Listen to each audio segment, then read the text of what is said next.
Assalamualaikum warahmatullahi wabarakatuh. Waalaikumsalam warahmatullahi wabarakatuh. Siang dan salam sejahtera untuk kita semua. Iya. Di sini kita akan melanjutkan hasil diskusi yang disampaikan minggu lalu dan mengenai pertanyaan-pertanyaan yang diberikan oleh teman-teman semua akan dijawab pada hari ini.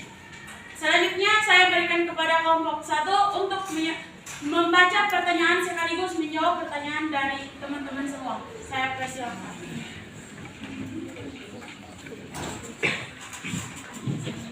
Oke, terima kasih atas waktu dan kesempatan yang telah diberikan kepada kelompok kami. Kami dari kelas A mau menjawab pertanyaan dari kelompok C, yaitu perwakilan dari saudara Akib. Oke, saya di sini membacakan pertanyaan. Apa alasan René Descartes bahwa segala sesuatu harus diragukan? Kepada Mas Yadi saya persilakan untuk menjawab. Baik, terima kasih atas waktunya. Pada umumnya, sumber pengetahuan dalam dunia ini berawal dari sikap manusia yang meragukan setiap gejala yang ada di alam semesta ini. Karena manusia tidak mau menerima saja hal-hal yang ada, termasuk nasib dirinya sendiri. Bagaimana? Apakah sudah mengerti? Siap sudah. Terima kasih.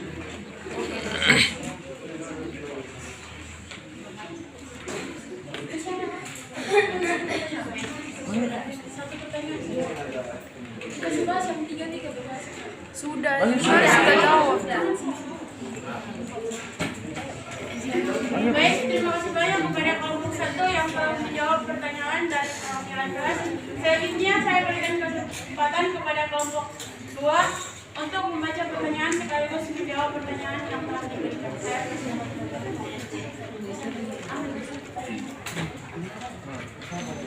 Lampu selalu. Ya, terima kasih kepada saya. Apa penyebab munculnya Renaissance? Karena adanya wabah penyakit, karena ada wabahnya penyakit ekonomi, krisis politik, dan krisis pemikiran dan ages atau abad ke-8. Terima kasih.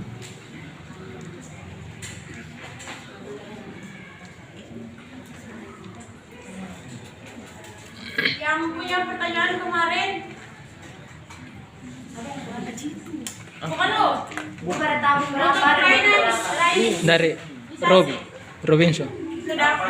Kalau mana dengan jawabannya pas atau pas? Robin.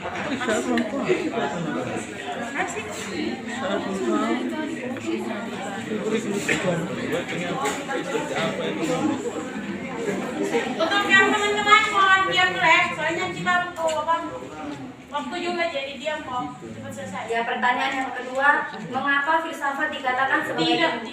Mengapa filsafat tidak dikatakan sebagai ilmu? Kemarin ada pertanyaan, masih pertanyaan. Sebelum di sini menjawab, bisa jawab sendiri dulu.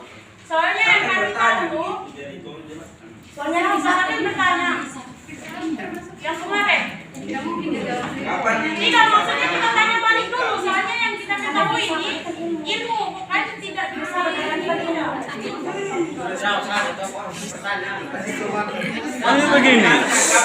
Begini kakak. Ini kakak, filsafat itu kan kata lain apa? Dia kan filsafat itu kan ilmu. Dengan ada filsafat ini, menurut saya filsafat itu dikatakan sebagai ilmu, bukan tidak dikatakan sebagai ilmu. Yang kemarin bertanya. Kalau memang pertanyaan itu dimasukkan, tulis nama kan? Tulis nama atau tidak? Ada kemarin saya tulis nama. Saya kasih pertanyaan. Oh, yang mau orang sakit sudah. Katanya ada sangat tuh.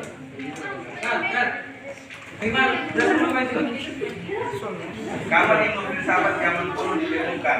Itu belum. Kita mesti kasih pertanyaan yang kedua. Ketiga.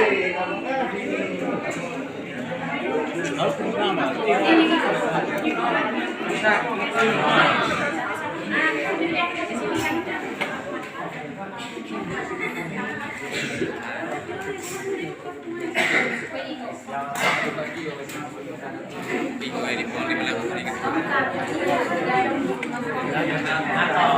Nah, Itu dulu.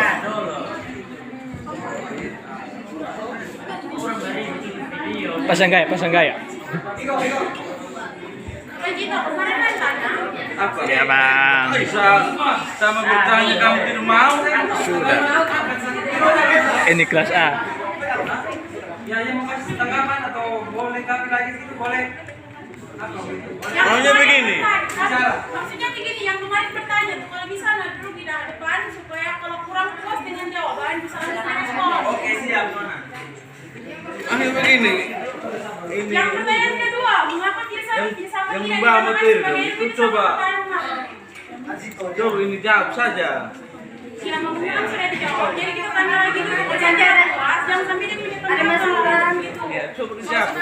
Jawab saja. Ini jawab dulu. Nah, Nanti kalau dia tidak puas di mana baru berikan dia punya ide. Iya, kawan-kawan jadi begini. Nah, setidaknya kamu jawab dulu tuh, Jawab dulu lah, orang yang Kalau bikin memang pertanyaan ada itu sangkaan, sebab kita tahu. sudah dijawab, jadi kita tanya yang bertanya tuh kalau ada tanggapan lagi nggak? silakan bagi tanggapan. Iya. Sekali lagi jawabnya supaya teman-teman bisa dengar. Kami tidak dengar. Abang, Jangan saya baca pertanyaan yang kedua. Mengapa filsafat?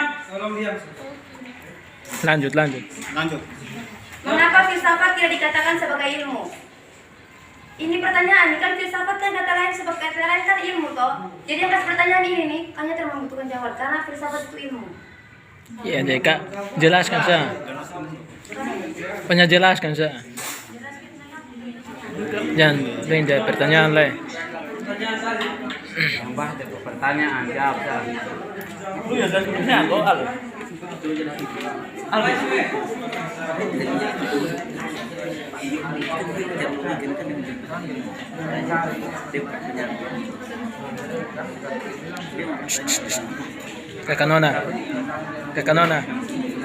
Kakak Nona.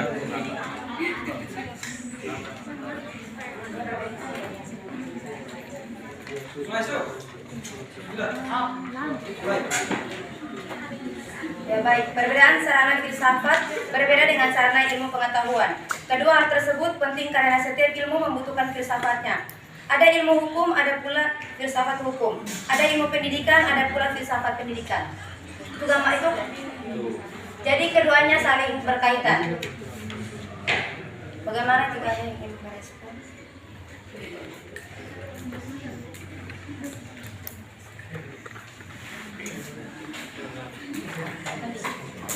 Belum, yang sampai ada yang punya adalah. Baik, pertanyaan yang ketiga, pada tahun berapakah filsafat didirikan? Tahun, tanggal, bulan, Iya. Waktu. dan Arti kan masih pertanyaan Ya, ya. begitu toh. Yang kita dapat tuh cuma pada abad ke-19. Kalau pada tanggal, tahun, bulan, hari keberapa kita Abad ke-6. baru apa? Abad ke-6 ilmu filsafat didirikan. Bukan abad ke-11. Lu tahu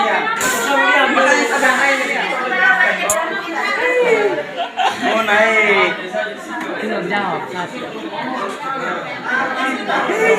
pertanyaan ini ditanya sebelum ditanya kita tidak tahu. Ya, yang sama. Oh, Begini mereka jawab habis baru gua ada tanggapan begini tangkap bisa dan ini orang belum habis jawab dulu tangkap ini dan dulu kak. oh ya. Untuk penjelasannya adik, dari tanggal, bulan dan tempatnya kami tidak menemukan, cuma kami dapat di bagian abad. Jadi abadnya sendiri sudah tahu abad ke-6. Bagaimana jawabannya, puas atau tidak? Kurang puas saya.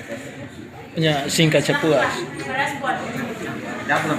Puas atau tidak? Puas abang. Mantap, terima kasih. Baik, terima kasih banyak kepada kelompok 2 ya setelah menjawab pertanyaan dari teman-teman semua. Selanjutnya saya memberikan kesempatan kepada kelompok 3 atau kelas C untuk mewakili menjawab pertanyaan sekaligus membaca pertanyaan yang telah diberikan. Saya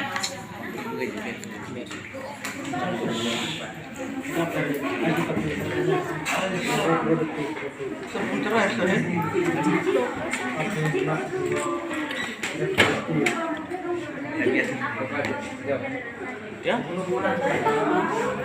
Orang baca terus dengar tuh.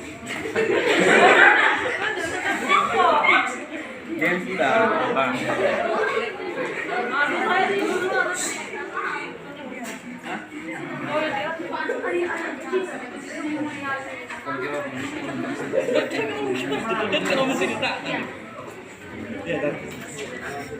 Oke, baik teman-teman. Saya akan menjawab pertanyaan dari saudara Ajito. Jelaskan pengertian reproduktif. Oke, baik saudara Ajito, saya akan menjawab pertanyaan ini. Reproduktif adalah karya ilmiah ditulis oleh peneliti dan dimaknai oleh pembacanya sesuai dengan makna yang ingin disampaikan. Terima kasih. Apakah saudara Ajito sudah paham? Kalau tidak ada saran dari Abang Ajito atau tidak, kritikan mungkin.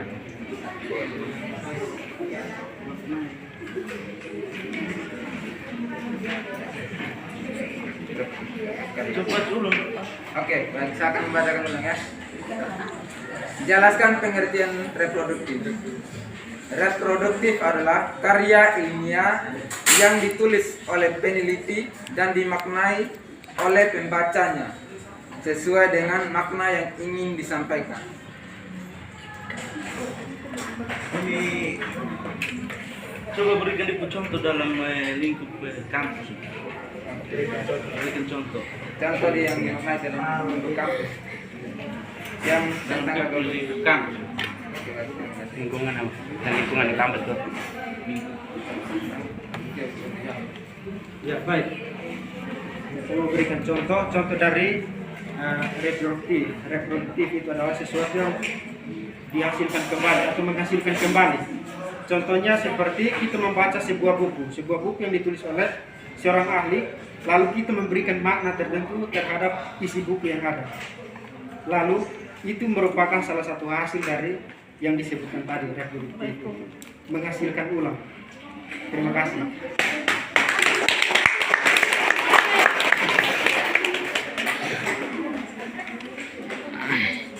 apakah saudara Ajito sudah?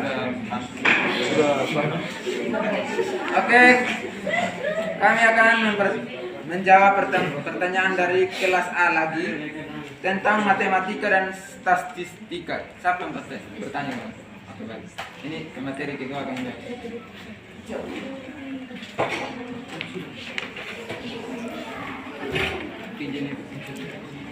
Sini Pak. Baik, terima kasih atas kesempatan yang telah diberikan.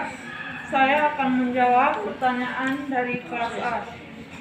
Pertanyaannya tentang matematika dan statistika. Jawabannya, matematika dan statistika merupakan sarana berpikir ilmiah. Tujuan mempelajari sarana berpikir ilmiah adalah untuk memungkinkan kata melakukan penalaran ilmiah secara baik. Sedangkan tujuan mempelajari ilmu dimaksudkan untuk mendapatkan pengetahuan yang memungkinkan kita untuk bisa memunculkan masalah sehari-hari. Itu dari kami. Apakah Ya, tak ada tanggapan. Silakan. Ya, ini Ada tanggapan yang saya tahu itu sarana bahasa matematika dan statistika yang dijelaskan tadi teman tadi sudah tahu. Tapi yang saya dipertanyakan, kenapa bahasa matematika dan statistika dikatakan sebagai sarana berpikir ilmiah? Itu salah. Pertanyaan atau tanggapan?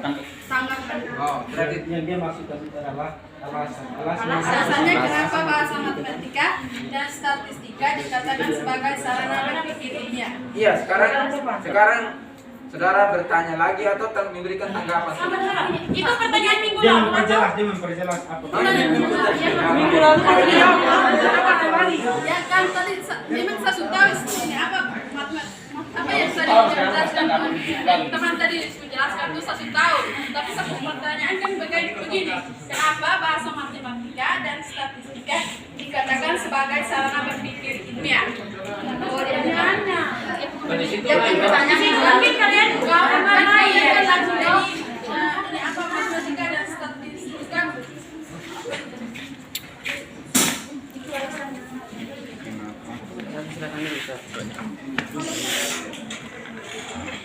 minta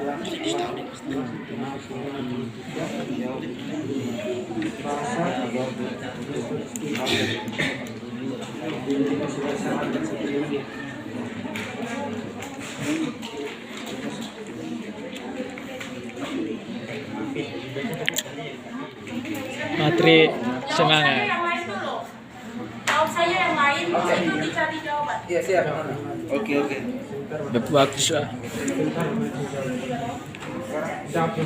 Oke, saudara, kami tahan dulu pertanyaannya. Next. Oke, baik. Iya. pending Ini sekarang kamu jawab Bukan jawab langsung statistik ya. Kita ini. Apa yang tadi matematika dan statistika kok? Kan itu memang saya tahu, tapi kan sebenarnya itu kenapa bahasa matematika dan statistika itu?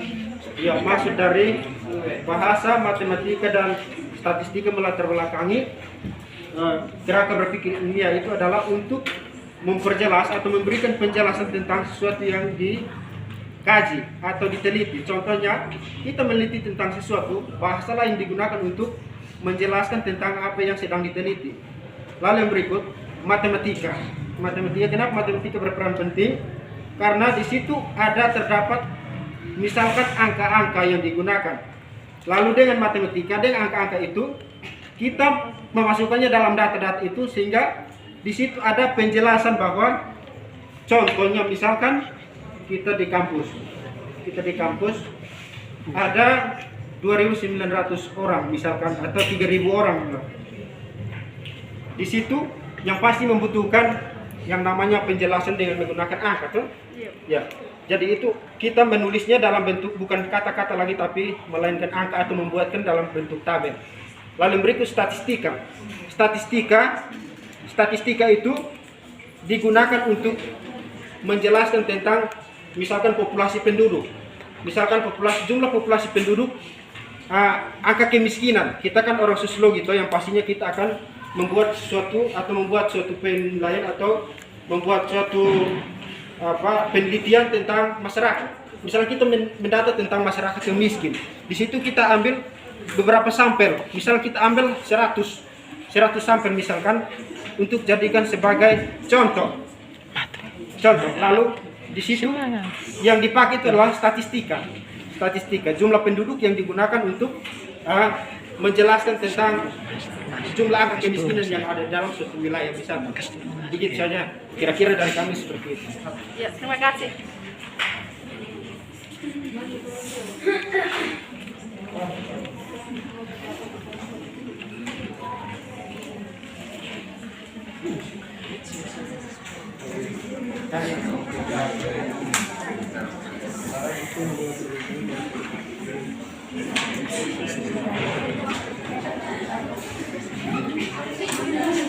Ya, baik. Yang berikut kerangka berpikir ilmiah, yang melatar belakangi kerangka berpikir ilmiah. Buka masker. Oh ya, siapa yang bertanya kemarin tentang apa yang melatar belakangi kerangka berpikir ilmiah? Dari kelas mana? Oh, kelas B atau Dari kelas A. kelas A. Ya, baik. Yang melatar belakangi kerangka berpikir ilmiah adalah sesuatu yang kita sedang teliti. Jadi ketika kita meneliti tentang sesuatu, latar belakangnya belum tentu kita ambil dari sisi lain. Yang pasti kita ambil latar belakangnya tentang sesuatu yang kita nilai. Misalkan kita menilai, kita membuat sebuah data atau meneliti tentang masyarakat A misalkan. Kita ambil itu pastinya kita ambil dari masyarakat A, bukan kita ambil dari masyarakat B untuk dijadikan sebagai latar belakang. Ya kan? Jadi latar belakang itu menjelaskan tentang sesuatu yang akan kita kaji. Oke. Sekian. Bagaimana tanggapan balik? Ada kok? Terima kasih Pak. Ya, kesimpulan saya kembalikan. Sekian hasil presentasi dari kelompok C. Saya kembalikan ke moderator yang paling cantik. Aman.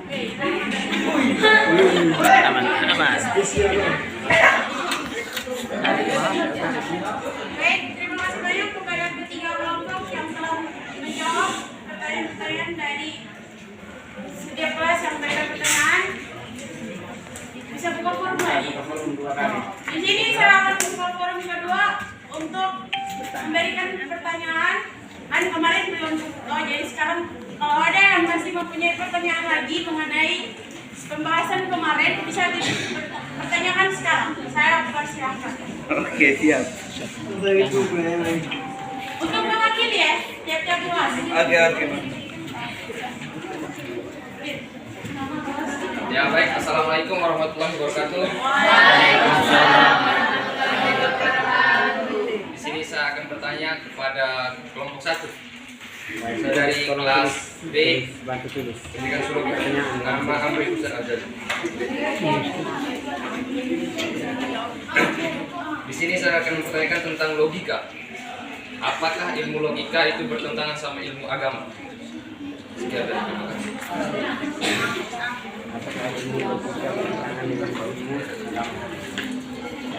Saya kembali ke ilmu moderator. Untuk penanya yang lain, apa masih ada pertanyaan? Perwakilan kelas. Dari kelas D. Maksimal 2. Pertanyaan dari kelompok. Di belakang.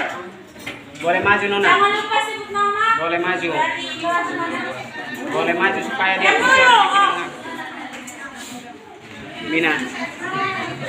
Sabar, yang lain yang dulu. Maju di depan.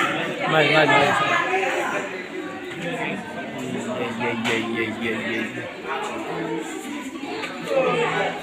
Depan saya.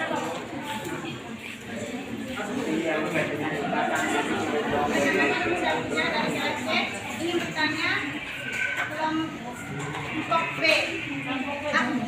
Apa yang telah diketahui mengenai sejarah perkembangan wisata dari zaman Yunani kuno sampai zaman modern? Iya.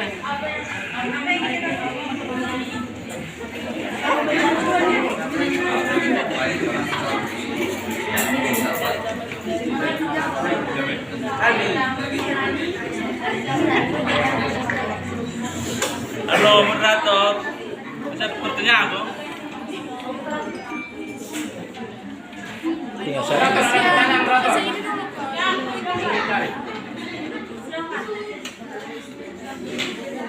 Terima kasih atas kesempatan saya. Kembali lagi bersama saya Aditya Prisis Kubriya. Saya dari kelas A. Saya ingin bertanya kepada kelas B. Mengapa aliran filsafat ditandai dengan evaluasi yang sangat ketat? Tolong berikan tips dan saya minta berikan contoh. Ulang. Iya. Mengapa aliran filsafat ditandai dengan evaluasi yang sangat ketat? Terima kasih. Kesempatan saya kembalikan kepada moderator yang cantik yang ekonomis.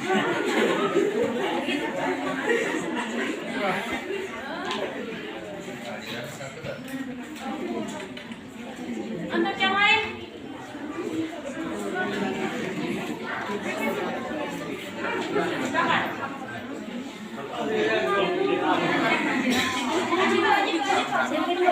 Ajito, jelaskan.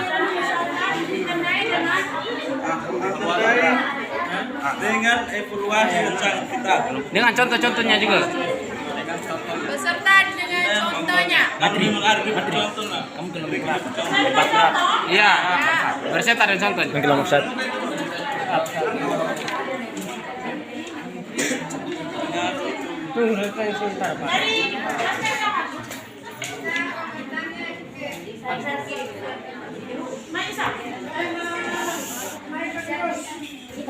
Dari Saya dari kelas B akan bertanya ke kelompok 1. Kelompok 1. Mengapa manusia menganggap alam itu sakral? Mengapa manusia Menganggap alam itu sakral. Baik, silakan.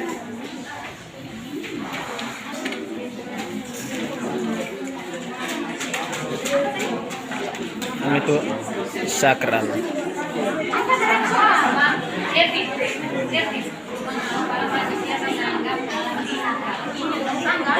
Alam itu sakral. untuk yang lain. Masih ada pertanyaan? Hei.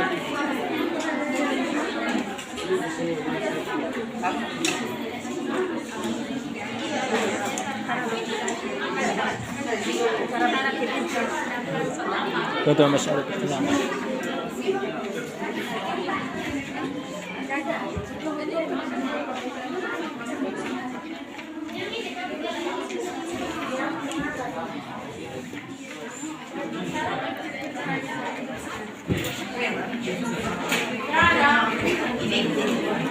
Untuk saya sendiri, saya bisa toh?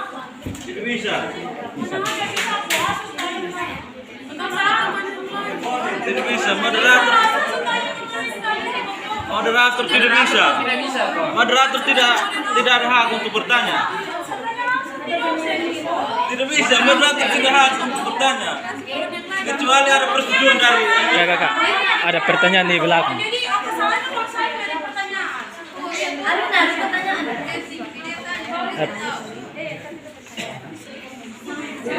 Baik, terima kasih atas kesempatan yang diberikan kepada saya. Saya dari kelas B. Ingin bertanya kepada kelas A. Kelas A.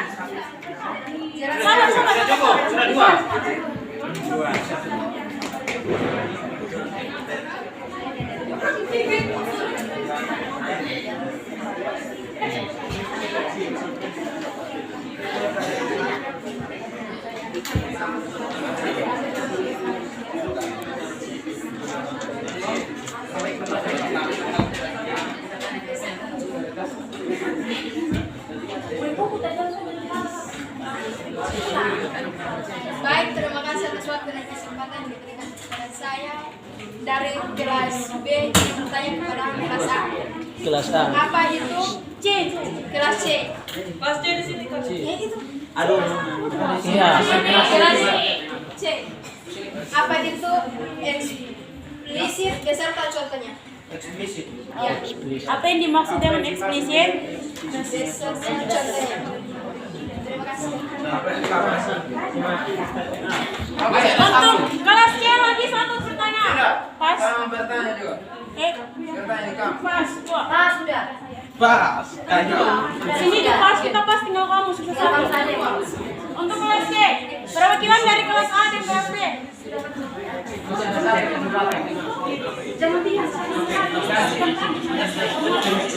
Jangan tinggal. Bagaimana lagi satu pertanyaan untuk kelas C?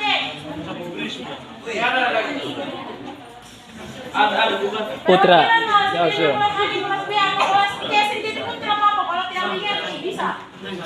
Coba ada pertanyaan.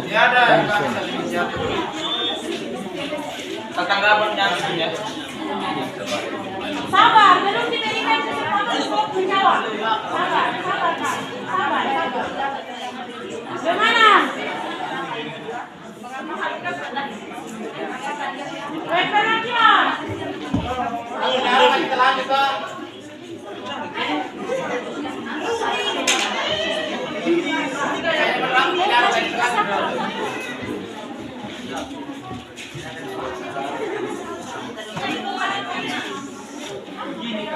Google Bapak.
Moderator ada pertanyaan.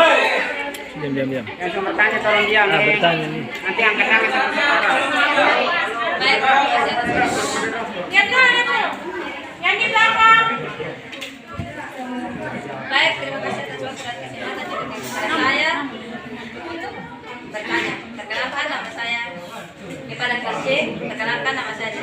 Definit, saya dari kelas B. Jelaskan sarana berpikir deduktif yang bersifat kuantitatif. Sekian, terima kasih. Jelaskan. Jelaskan sarana berpikir deduktif yang bersifat kuantitatif. Oke, terima kasih. Baik, terima kasih banyak kepada teman-teman semua yang telah memberikan pertanyaan. Selanjutnya, selanjutnya saya berikan kesempatan yang kesekian kalinya kepada kelas A sekaligus kelompok 1 untuk memberikan jawaban dari masing-masing kelas. Saya bersilakan. Kelas A. Woi, angkat aja. Ada HP itu. Ada HP itu.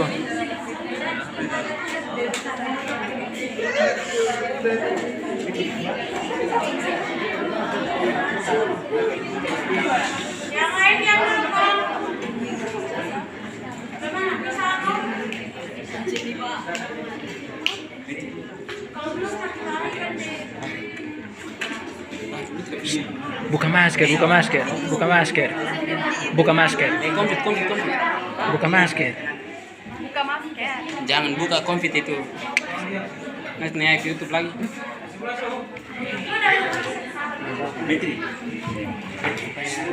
Mohon yang bertanya tuh diam dan dengar. Kalau sentinya kurang puas, bisa langsung merespon. Baik, saya akan menjawab pertanyaan dari kelas B. Pertanyaannya, apakah ilmu logika bertentangan dengan ilmu agama? Jawabannya tidak. Alasannya karena ilmu logika itu berbicara tentang cara berpikir kita, sedangkan ilmu agama itu membicarakan sesuatu yang dianut oleh setiap manusia sesuai dengan kepercayaan masing-masing. Amri, apa ada sempat? Mohon maaf Kak, bisa pulang? Kakak tolong konsentrasi. Iya. Pertanyaannya, Apakah yang dulu? Pertanyaannya, apakah ilmu logika bertentangan dengan ilmu agama? Iya. Jawabannya tidak. Alasannya karena logika itu cara berpikir kita, sedangkan ilmu agama itu adalah sesuatu yang dianut oleh setiap manusia yang sesuai dengan kepercayaan masing-masing. Oke, saya tanggapi ya Kak.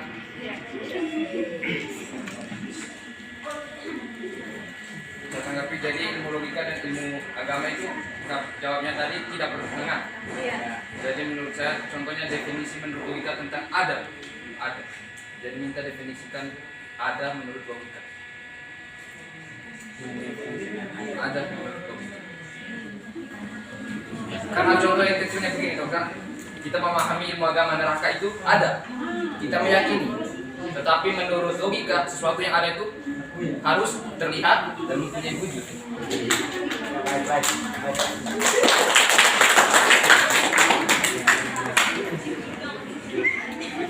Baik, saya akan menjawab pertanyaan dari kelas B.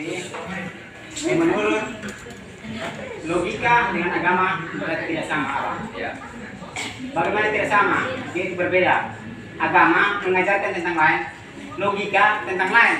Logika itu menurut harus ada, tapi agama itu dia mengajarkan yang betul-betulnya. Saya masuk contoh ke neraka.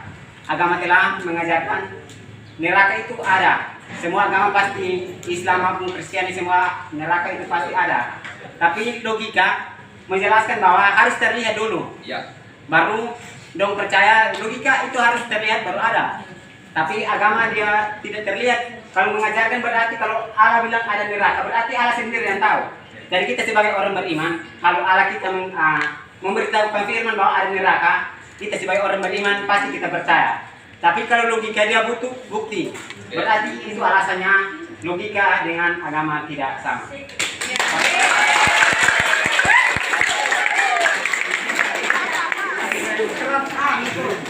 Senggol dong Pak. Oh dia mau ini bukan kampanye. Iya. Gelap dong.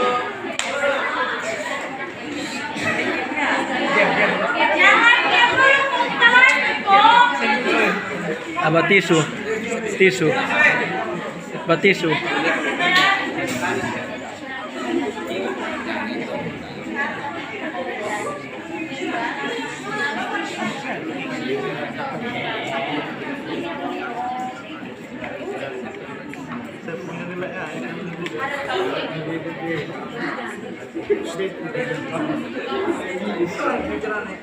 Ya, saya akan lanjut menjawab pertanyaan yang kedua dari saudara dari Kilaci. Tujriah. Jadi sahabat. Tujriah. Oh, bisa dari pasti. Pertanyaannya, mengapa manusia menganggap alam itu sakral? Ya, jadi saya akan menjawab mengapa manusia menganggap alam itu sakral. Hubungan manusia dengan alam sakral itu begini. Menurut manusia dengan alam sakral adalah suatu kesatuan yang tidak dipisahkan, saling berkaitan dan bersifat fungsional alam sebagai satu kesatuan sistem yang serangkaian subsistem yang saling berhubungan, bergantung dan berfungsional satu sama lain. Jadi contohnya begini, manusia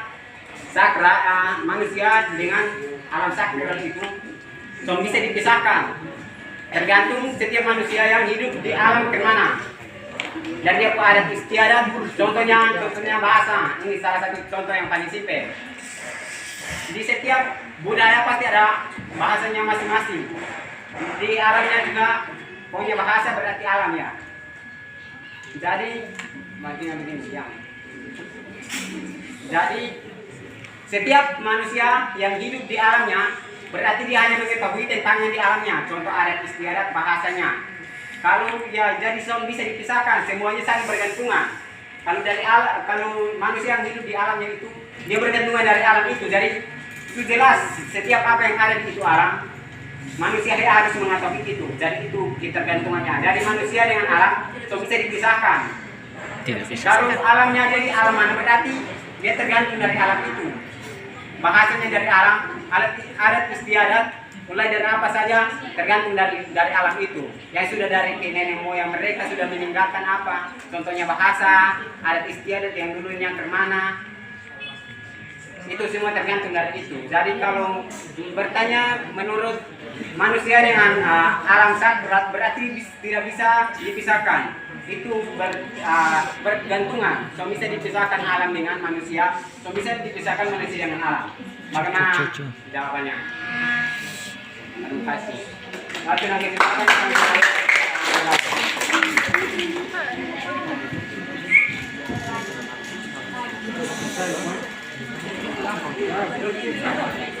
Baik, terima kasih banyak kepada perwakilan dari kelas A sekaligus kelompok 1 yang telah menjawab pertanyaan. Untuk yang bertanya, apakah puas? Selanjutnya saya berikan kesempatan kepada perwakilan kelas D kelompok 2 untuk menjawab pertanyaan dari yang bertanya.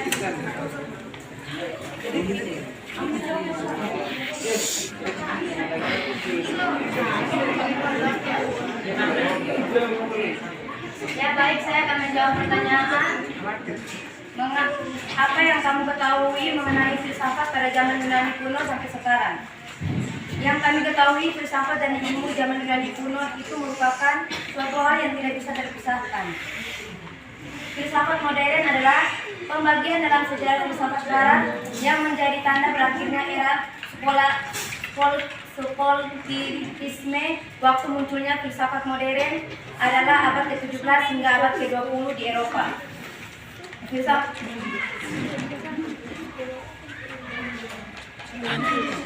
Filsafat modern ini pun dimulai sejak munculnya rasionalisme lewat pemikiran diskret seseorang filsuf termuka pada zaman modern. Bagaimana? Pas.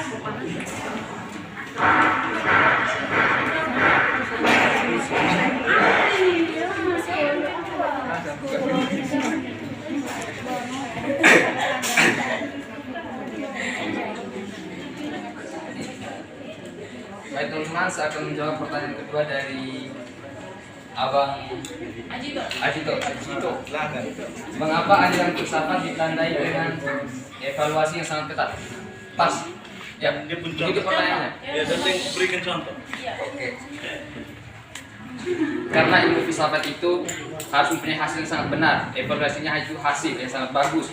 Tidak boleh direkayasa. Jadi contohnya seperti kita pergi ke suatu tempat untuk menilai sesuatu yang ada di tempat tersebut, kita harus terapkan hasil itu dengan benar-benar yang ada di tempat itu. Contohnya seperti itu. Tidak boleh merekayasa. Bagaimana, Pak? Pak.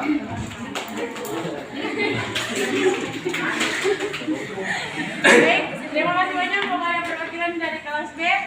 Selanjutnya saya berikan kesempatan sepenuhnya kepada perwakilan dari kelas C selaku kelompok 3 untuk menjawab pertanyaan dari masing-masing kelas. Saya persilakan. Ya, baik, terima kasih. Saya akan menjawab 2 pertanyaan sekaligus. Yang pertama itu soal tentang apa yang dimaksud dengan eksplisit, kan? Eksplisit. Yang kedua tentang pertanyaan kedua tadi berapa? Kuantitatif. Kuantitatif. Cara berpikir deduktif. Yang bersifat kuantitatif. Kuantitatif. Ya. Apa itu eksplisit? Eksplisit adalah menjelaskan tentang apa yang kita teliti secara mendetail atau tidak berbelit-belit. Contohnya seperti kalau ditanya tentang rebus ubi, ya cukup dikasih penjelasan tentang rebus ubi itu seperti apa. Bukan jelaskan lagi yang pergi tanam lalu lupa segala macam, ya kan? Oke, siap. Maksud dari eksplisit itu. Lalu yang berikut, cara berpikir secara deduktif. Kuantitatif. Kuantitatif itu adalah memberikan data dengan angka-angka, menggunakan angka-angka, itu yang disebut dengan kuantitatif. Kalau kuantitatif itu menjelaskan dengan deskripsi atau memberikan penjelasan dengan kata-kata. Jelas kok? Maksudnya saya begini, jelaskan sarana berpikir deduktif yang bersifat kuantitatif. Oh ya, sarana berpikir deduktif. Yang bersifat Sarana berpikir deduktif yang bersifat kuantitatif. Artinya menjelaskan tentang sesuatu dari umum ke khusus. Artinya seperti itu. Misalkan kita memberikan penjelasan tentang jumlah siswa di kelas C, misalkan yang tidak lulus mata kuliah logika. Di situ kita mulai menjelaskannya mulai dari yang umum. Kita menjelaskan tentang di dalam kelas itu ada misalkan 30 orang anak di dalam. 30 orang anak itu kita mulai menjelaskannya kira-kira di dalam ada yang sifatnya seperti itu, ada 30 orang anak ya, itu secara umum. Lalu yang secara khususnya kita menjelaskan lagi bahwa ada beberapa anak yang tidak lulus dalam mata kuliah logika. Itu maksud dari menjelaskannya secara deduktif, secara kuantitatif. Kuantitatif itu tentang angka-angka secara deduktifnya itu dari umum ke khusus. Terima kasih.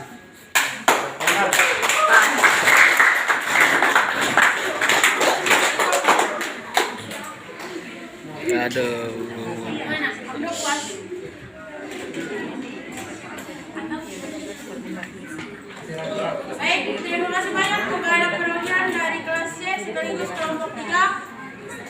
Untuk semuanya, apakah kalian puas dengan pertanyaan dan jawaban-jawaban yang diberikan setiap kelompok atau perwakilan kelas?